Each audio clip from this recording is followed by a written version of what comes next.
Hey everyone, welcome back to Inside Indiana Overtime. Alex McCarthy, Seth here at Assembly Hall, where Indiana snapped its three-game losing streak tonight by beating Illinois 96-80.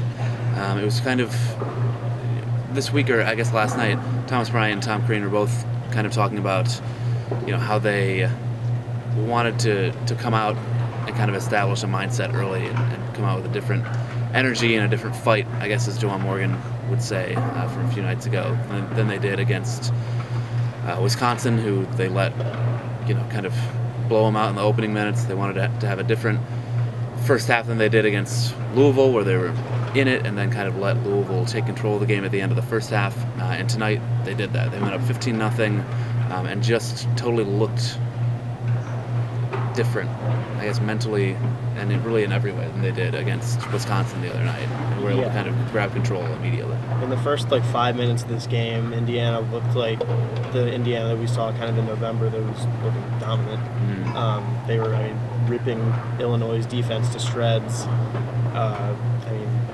Illinois wasn't doing much to help themselves. We're missing some open shots, and Indiana played pretty well defensively to open the game. But Illinois just looked awful. From the outset. And it didn't help that Malcolm Hill picked up 3 fouls in under 4 minutes. It was insane. I think you were saying you have to try to get that many fouls that quickly. It was just so that kind of put them behind the 8 ball.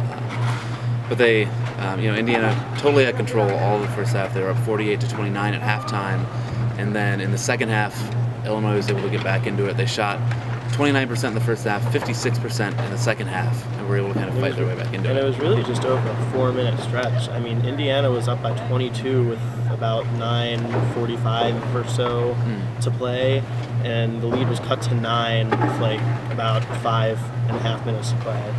So the second half, Indiana lapsed defensively, but there were stretches of offense where they were able to make up for it, because I think they scored the same amount of points, but I think Indiana was more efficient shooting in the second half than they were in the first half.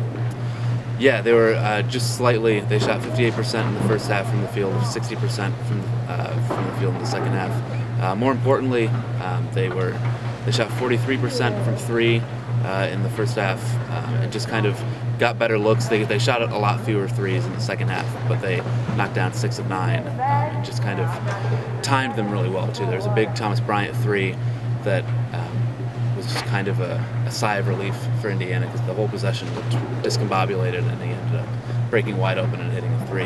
And he was really at the center of a lot of Indiana's runs in the second half scoring-wise. He had a big second half. Right, yeah. Thomas Bryant, in the first half, he didn't miss a single shot tonight. He went 6 for 6. In the first half, he looked a little disconnected at times from the rest of the offense, just out of sync. And we've seen that over a lot lately, especially over this losing streak. We've just kind of seen a lot of this from Thomas Bryant. But in the second half, he really exploded. He finished 6 for 6 with 20 points. 16 of those points were in the second half, and he just looked a lot more in sync in the second. As big as the numbers were in helping Indiana win this game, I think it's a big positive going forward that Thomas Bryant looked more in sync in the second half. He was in the paint much more.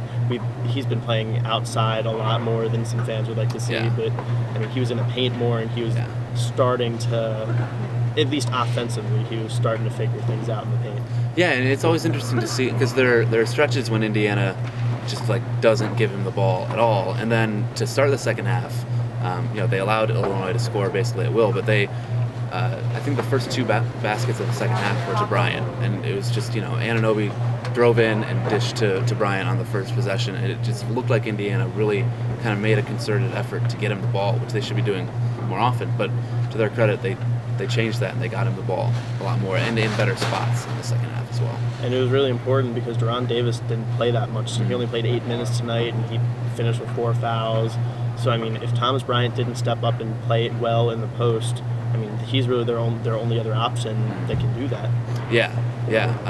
There was some kind of weird minute limitations for guys tonight, because there were almost 1,000 fouls in this game. Seemed like it anyway. Juwan Morgan fouled out. Juwan Morgan got the start, but he only played 9 minutes because of foul trouble, ended up fouling out. And the 3 other IU players, Bryant included, ended up with 4 fouls, and so they kind of had to mix and match a little bit in the second half and figure out ways to. Actually, there were 4 guys with 4 fouls, and they had to figure out ways to, not have guys foul out. Yeah. After those 3 fouls that Malcolm Hill picked up early, he didn't have another foul the rest of the game. But the fouls certainly, and Crean talked about it after the game, that all the fouls that were piling up kind of affected the mentality on defense towards the end of the first half, at the beginning of the second half. Just guys like Thomas Bryant were a little more passive on defense because they were worried about fouling. And with Juwan Morgan, that certainly showed up. That was big.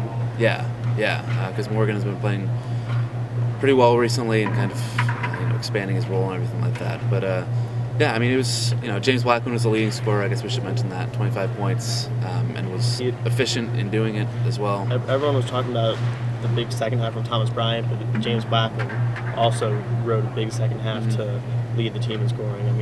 Bryant had like 16 in the second half, and I think Blackman had 17. Okay, yeah, and he was kind of like the good James Blackman, of where he can just, as soon as the ball leaves his hand, you feel like it's going to drop in. And he shot 5 for 9 from 3, 7 for 12 overall.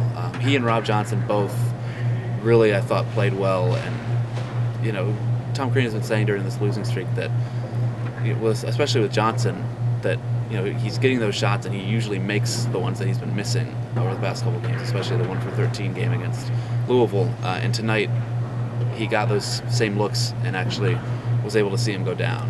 And I think that's a big boost for this team to have both of them kind of get back into their scoring stride. Yeah, it was Blackman and Bryant in the second half, and it was really Rob Johnson in the first half. He had 13 points in the first half, really efficient shooting in the first half also.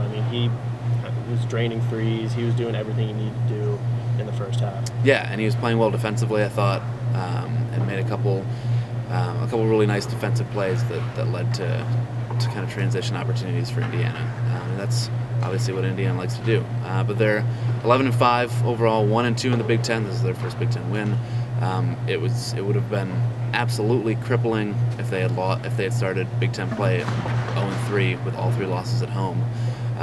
So this was a big kind of stopgap win for Indiana to just not be in total disaster mode. But they head to Maryland next week, their first Big Ten road game. We will not be there, unfortunately, but we'll be covering. But we'll be covering everything, obviously, going up to it. So thanks for watching. That's about all from tonight. Seth Tao, I'm Alex McCarthy, and we will talk to you soon.